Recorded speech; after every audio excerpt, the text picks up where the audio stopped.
Study with Sanjeev sir YouTube channel पर आपका हार्दिक अभिनंदन है। आज हम लोग देखेंगे भूगोल एक समग्र अध्ययन। तो वीडियो में बने रहिए। अगर वीडियो अच्छा लगेगा तो लाइक कीजिएगा, सब्सक्राइब कीजिएगा और शेयर कीजिएगा तथा इसी प्रकार का वीडियो देखने के लिए हमारे GS study with Sanjeev sir YouTube channel से बने रहिए। तो आज आप समूह के बीच हम भूगोल का कुछ क्वेश्चन लेकर के उपस्थित हुए हैं। तो वीडियो में बने रहिए। अब वीडियो देखिए, वही क्वेश्चन कराएंगे जो इम्पोर्टेंट है। जैसे देखिए, बिग बैंग सिद्धांत किसने दिया था? तो जॉर्ज लेमेंटर ने दिया था। और नेक्स्ट देखिए, यहाँ से क्वेश्चन नहीं आता है, ठीक है, लेकिन यहाँ से क्वेश्चन आएगा तो बिग बैंग सिद्धांत जॉर्ज लेमेंटर आएगा। और नेक्स्ट देखिए, ठीक है, देखिए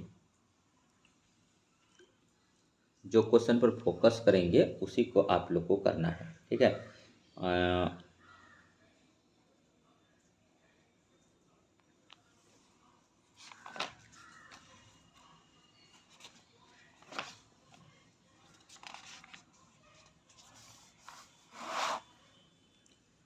देखिए, पृथ्वी की आकृति कैसा है? तो इसका आकृति ज्यूआइड है। याद रखिएगा, पृथ्वी की आकृति कैसा है? ज्यूआइड है। और नेक्स्ट देखिए, ठीक है, उसके बाद देखिए, पृथ्वी का परिभ्रमण समय क्या है? तो 23 घंटे 56 मिनट 4 सेकंड। याद रखिएगा। और नेक्स्ट देखिए, सबसे समुद्र तल से सागर का गहरा गर्त कौन है? मोरियाना ट्रेंच है। और समुद्र तल से स्थल की सर्वाधिक ऊंचाई है 8,848 मीटर, माउंट एवरेस्ट नेपाल में है। और इसको सागरमाथा के नाम से जानते हैं। तो अरुण को लेटा हुआ ग्रह बोलते हैं, ठीक है, याद रखिएगा। और गैसों का गोला शनि को बोलते हैं। तो ये आज डेमो है और थोड़ा थोड़ा कराते हुए चलेंगे, ठीक है। उसके बाद देखिए, नेक्स्ट है कि विषुवत रेखा पर सदैव दिन रात बराबर होते हैं। याद रखिएगा, पूछेगा कि विषुवत रेखा पर सदैव दिन और रात क्या होता है? बराबर होता है। पृथ्वी जो है पश्चिम से पूर्व घूमता है, पृथ्वी पश्चिम से पूर्व घूमता है। और नेक्स्ट देखिए, पृथ्वी घूर्णक गति के कारण ही दिन रात होता है, पृथ्वी के घूर्णन गति के कारण दिन रात होता है। और नेक्स्ट देखिए, यहाँ पर उपसौर किसे कहते हैं? तो देखिए, पृथ्वी से सूर्य के अत्यधिक पास होती है तो इसे उपसौर कहा जाता है। ऐसी स्थिति 3 जनवरी को होता है। 2 क्वेश्चन यहाँ से पूछा जाएगा। उपसौर पृथ्वी जब सूर्य के अत्यधिक पास यानी नज़दीक होता है तो उस स्थिति को क्या कहते हैं? अपसौर का उपसौर कहते हैं। और ये कितना तारीख को होता है? तो ये जो होता है दोस्तों 3 जनवरी को होता है। और नेक्स्ट देखिए, उपसौर 3 जनवरी को होता है, अपसौर 4 जुलाई को होता है। अपसौर जो होता है 4 जुलाई को होता है। तो यहाँ से यही क्वेश्चन पूछा जाता है। और अपसौर देखिए क्या होता है कि जब पृथ्वी जब सूर्य से अधिकतम दूरी पर होता है या होती है तो उसे अपसौर कहते हैं। तो अपसौर किसे कहते हैं? तो पृथ्वी जब सूर्य से अधिकतम दूरी पर होती है तो इसे अपसौर कहते हैं। और ये 4 जुलाई को होता है, तो इसको भी याद रखेंगे। और नेक्स्ट देखिए, क्वेश्चन पूछे थे विषुवत रेखा पर सदैव दिन और रात बराबर होते हैं, तो इसको भी आपको जानना होगा। और नेक्स्ट देखिए, सभी क्वेश्चन जो है आज पूरा पढ़ाना संभव नहीं है और आपको पूरा पढ़ने की आवश्यकता भी नहीं है। क्वेश्चन बन जाएगा और हम कभी कभी क्या होगा कि दिखेगा नहीं, लेकिन अहम जानकारी आपसे शेयर करेंगे। तो आप वीडियो में बने रहिए। वीडियो अगर अच्छा लगता है तो देखिए, क्या होता है, 24 घंटे में प्रत्येक स्थान पर 2 बार ज्वार भाटा आता है। 24 घंटे में प्रत्येक स्थान पर 2 बार ज्वार भाटा आता है, अति महत्वपूर्ण है। और नेक्स्ट देखिए, सभी चीज़ जो है, ठीक है। और यहाँ पर देखिए, इस लाइन पर थोड़ा फोकस कर देते हैं। गुरुत्वाकर्षण व अपकेंद्रीय बलों के कारण उत्पन्न ज्वार भाटा आता है और प्रत्येक स्थान पर 12 घंटे के बाद ज्वार आना चाहिए, किंतु यह प्रतिदिन लगभग 26 मिनट की देरी से आता है। इसका कारण चंद्रमा का पृथ्वी के सापेक्ष गतिशील होना है। तो इन्हीं के कारण जो है 24 घंटे में प्रत्येक स्थान पर 2 बार ज्वार भाटा आता है। और नेक्स्ट देखिए, ठीक है, 21 जून, यहाँ पर देखिए 21 जून को उत्तरी गोलार्ध में दिन की लंबाई सबसे अधिक रहती है। 21 जून को उत्तरी गोलार्ध में दिन की लंबाई सबसे अधिक रहती है। और नेक्स्ट देखिए, ठीक है, 21 जून को सूर्य कर्क रेखा पर लंबवत चमकता है। 21 जून को सूर्य कर्क रेखा पर लंबवत चमकता है। ये भी आप लोग याद रखेंगे, ठीक है। अब देखिए, ऋतु परिवर्तन क्या होता है कि पृथ्वी न सिर्फ अपने अक्ष पर घूमती है वरन सूर्य की परिक्रमा भी करती है। अतः पृथ्वी के सूर्य के सापेक्ष स्थितियां बदलती रहती है। पृथ्वी के परिक्रमण परिक्रमण से 4 मुख्य अवस्थाएं आती है। इन अवस्थाओं में ऋतु परिवर्तन होता है। इन अवस्थाओं में क्या होता है? तो ऋतु परिवर्तन होता है। और ज्वार भाटा क्यों आता है? क्वेश्चन एग्जाम में पूछा जाता है। ज्वार भाटा को इंग्लिश में टाइड बोलते हैं। सूर्य व चंद्रमा के आकर्षण शक्तियों के कारण सागरीय जल के उठने ऊपर उठने तथा गिरने को ज्वार भाटा कहा जाता है। और इससे उत्पन्न तरंगों को ज्वारीय तरंग कहते हैं। तो कहता है कि वो मतलब सबसे ज़्यादा उच्च ज्वार भाटा कब आएगा? तो सूर्य, चंद्रमा और पृथ्वी जब एक ही सीधा पर होगा तो उच्च ज्वार भाटा आएगा मेरे प्यारे दोस्तों। और तो ज्वार भाटा से संबंधित कॉन्सेप्ट जान गए। अब देखिए सभी क्वेश्चन जो है अति महत्वपूर्ण है, वीडियो में बने रहिए। वीडियो अगर अच्छा लगे तो लाइक कीजिएगा, सब्सक्राइब कीजिएगा। देखिए चंद्र ग्रहण पूर्णिमा को होता है, आपके प्रैक्टिस सेट में कई जगह पूछा गया था। और सूर्य ग्रहण अमावस्या को होता है, तो ये भी याद रखिएगा दोस्तों।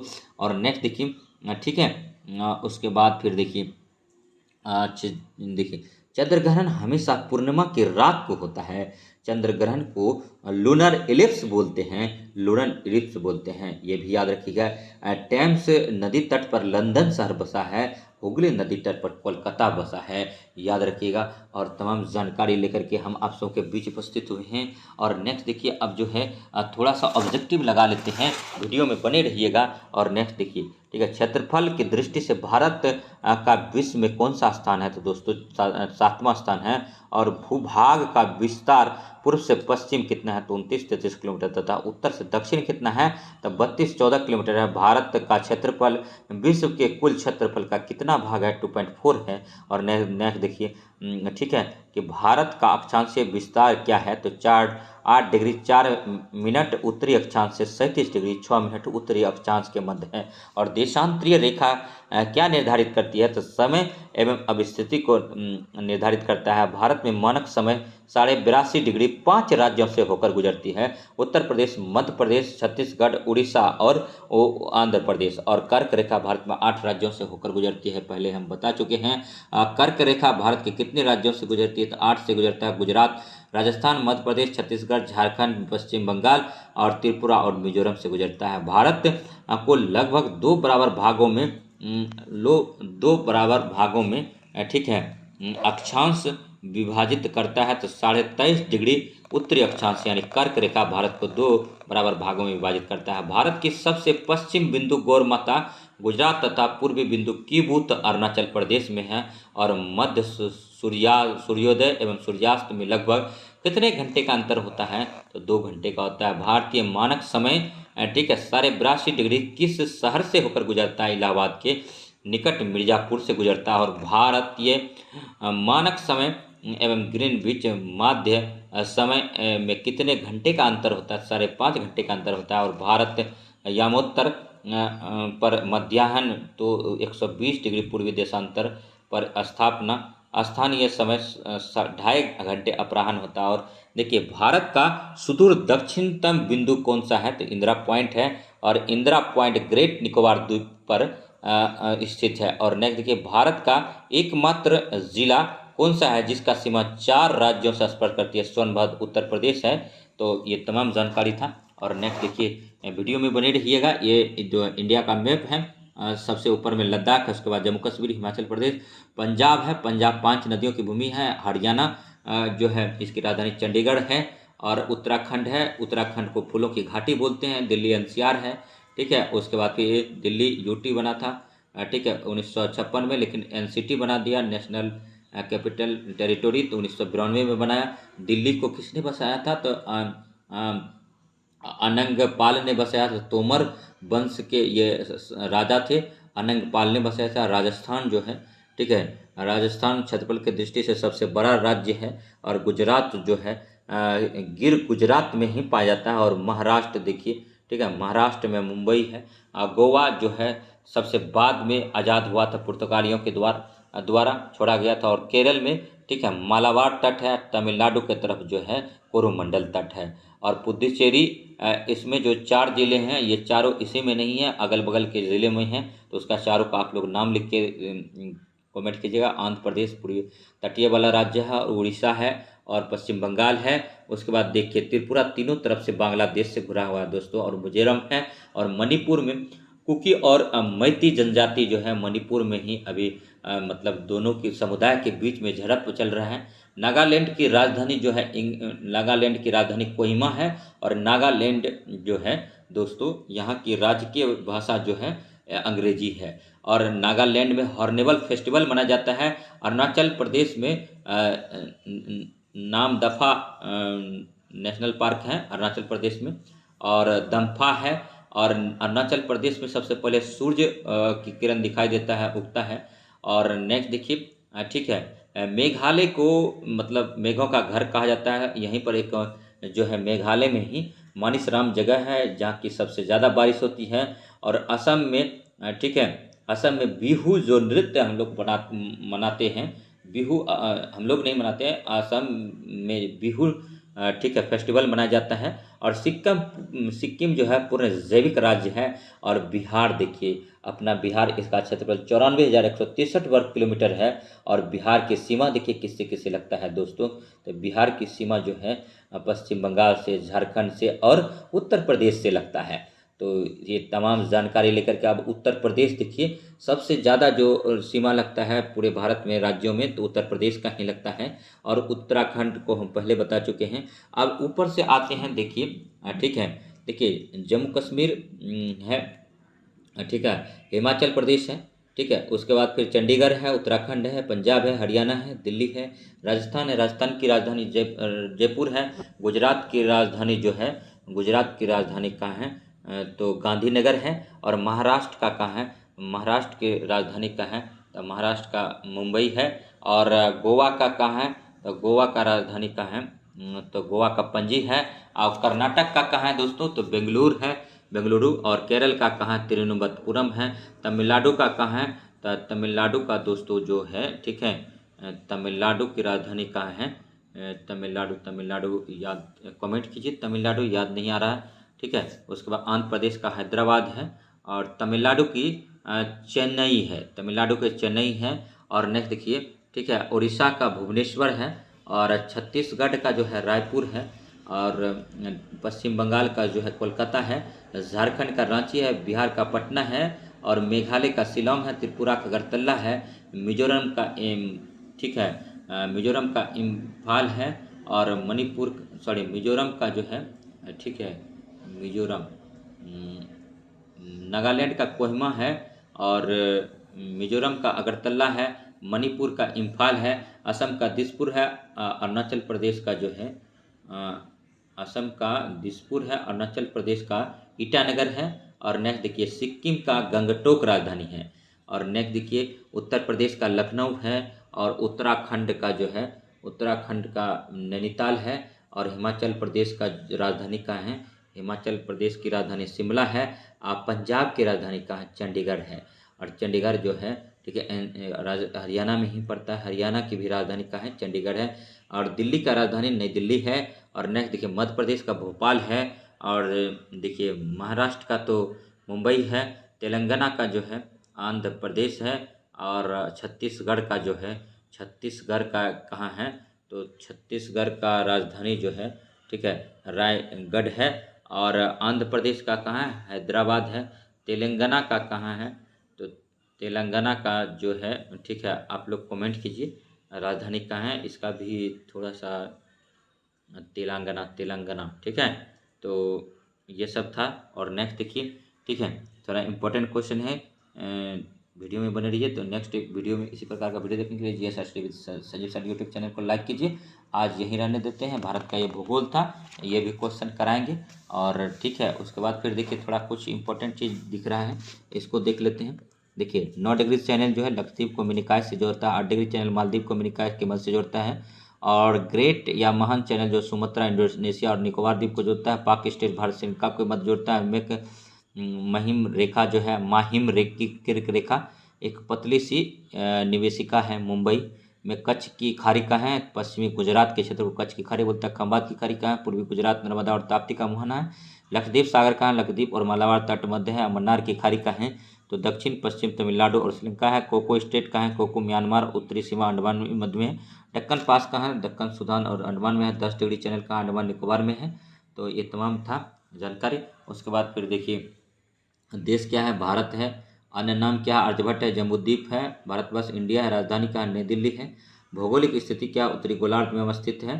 और नेक्स्ट देखिए स्थलीय सीमा कितना है? जलीय सीमा कितना? क्षेत्रफल कितना है भारत का? 32,27,263 वर्ग किलोमीटर है। जलवायु क्या है भारत का? मानसूनी जलवायु है। और विश्व का कुल क्षेत्रफल का प्रतिशत कितना है? 2.4 है। क्षेत्रफल की दृष्टि से विश्व में भारत का स्थान कितना है? 7वां है। और जनसंख्या की दृष्टि से विश्व में क्या है? द्वितीय है। लेकिन अभी हाल फिलहाल एक रिपोर्ट आया है, ठीक है, कहीं पढ़े हैं कि भारत जो है पूरे विश्व में 1 नंबर पर हो गया जनसंख्या में। और नेक्स्ट देखिए जनसंख्या घनत्व कितना है? 382 व्यक्ति वर्ग किलोमीटर हो गया। शिशु लिंगानुपात कितना है? 18 है। और लिंगानुपात यहाँ का 943 है, जब बिहार का लिंगानुपात कितना है? तो 918 है, याद रखिएगा। और नेक्स्ट देखिए पुदुचेरी भौगोलिक विस्तार तमिलनाडु कराईकल में है और केरल माहे में है। आंध्र प्रदेश में यनम है, राज्यों में स्थित है। और नेक्स्ट देखिए थोड़ा सा यहाँ से देख लेते हैं दोस्तों। कुल साक्षरता दर भारत का कितना है? 74.4% है। पुरुष साक्षरता दर 82.14 है। महिला साक्षरता दर 65.46 है। और नेक्स्ट देखिए केंद्र शासित प्रदेशों की संख्या कितना है? 8 है। और कर्क रेखा भारत के 8 राज्यों से होकर गुजरती है। द्वीपों की संख्या 1208 है। और नेक्स्ट देखिए राष्ट्रीय विरासत पशु हाथी है। राष्ट्रीय पक्षी कौन है? मोर है। मोर का वैज्ञानिक नाम क्या है? पोबोक्रेटस है। और राष्ट्रीय वृक्ष कौन है? बरगद है। वैज्ञानिक नाम क्या है? पाइकस बेंगाल सिस है। और नेक्स्ट देखिए राष्ट्रीय पुष्प क्या है? कमल है। वैज्ञानिक नाम निलंबो न्यूसिफेरा है। और राष्ट्रीय चिन्ह क्या? अशोक स्तंभ है। राष्ट्रीय गान क्या है? जन गण मन है। रचयिता कौन है? रविंद्रनाथ टैगोर है। राष्ट्रीय गीत क्या है? वंदे मातरम है। और बंकिम चंद्र चटर्जी द्वारा। राष्ट्रीय गीत भाषा क्या है? हिंदी है। राष्ट्रीय लिपि क्या है? देवनागरी है। सत्यमेव जयते मुंडकोपनिषद से लिया गया है। और राष्ट्रीय ध्वज क्या है? तिरंगा। राष्ट्रीय नदी कौन सा है? गंगा है। राष्ट्रीय जलीय जीव कौन है? डॉल्फिन है। इसका साइंटिफिक नेम प्लेनिस्टा गंगेटिका है। 5 अक्टूबर को डॉल्फिन दिवस के रूप में मनाते हैं। और नेक्स्ट देखिए थोड़ा सा यहाँ पर था, ठीक है, ये देखिए दोस्तों बांग्लादेश से 40-96 किलोमीटर लंबाई लगती है। और बांग्लादेश के बीच में कौन सी रेखा है? रेड क्लिफ सीमा अलग करता है बांग्लादेश को। और चीन मैकमोहन रेखा करता है। पाकिस्तान को रेड क्लिफ रेखा करता है। और नेपाल 1751 किलोमीटर लगता है। म्यांमार से 1643 किलोमीटर लगता है। भूटान से 699 किलोमीटर था। अफगानिस्तान से 106 किलोमीटर लगता है। कुल जो है 15,106 किलोमीटर है। और नेक्स्ट देखिए अब ठीक है ये जो है भारत और अफगानिस्तान के बीच में रेखा डुरंड है। और नेक्स्ट देखिए ठीक है तो मतलब जो है ये आपको जानना होगा कि बांग्लादेश से 5 राज्यों की सीमा लगती है। चीन से 5 लगता है। पाकिस्तान से 5 लगता है। नेपाल से 5 लगता है। और म्यांमार से 4 राज्यों की सीमा लगता है। भूटान से 4 राज्यों की लगता है। और अफगानिस्तान से 1 राज्यों की सीमा लगता है। नेक्स्ट जो है देखिए भारतीय मानक समय रेखा एवं कर्क रेखा एक दूसरे को छत्तीसगढ़ में काटती है। और नेक्स्ट देखिए भारत का भूमि तटीय लंबाई क्या है? 6100 किलोमीटर है। म्यांमार की सर्वाधिक सीमा किस भारतीय राज्य को स्पर्श करती है? अरुणाचल प्रदेश। जनसंख्या की दृष्टि से भारत का विश्व में कौन सा स्थान है? तो दूसरा अभी मान के चलिए, ठीक है। असम की सीमा कुल कितने राज्यों एवं केंद्र शासित प्रदेशों को स्पर्श करती है? 7 करता है। रॉस द्वीप, नील द्वीप और हैवलॉक द्वीप का परिवर्तन नाम क्या है? नेताजी सुभाष चंद्र बोस और शहीद द्वीप और स्वराज द्वीप। और भारत किस जलसंधि द्वारा श्रीलंका से पृथक होता है? पाक जलडमरूमध्य। और भारत में कौन सा राज्य तीनों ओर से बांग्लादेश की सीमा से घिरा हुआ है? त्रिपुरा है। तो नेक्स्ट वीडियो में मिलते हैं, तब तक धन्यवाद। जय हिंद जय भारत।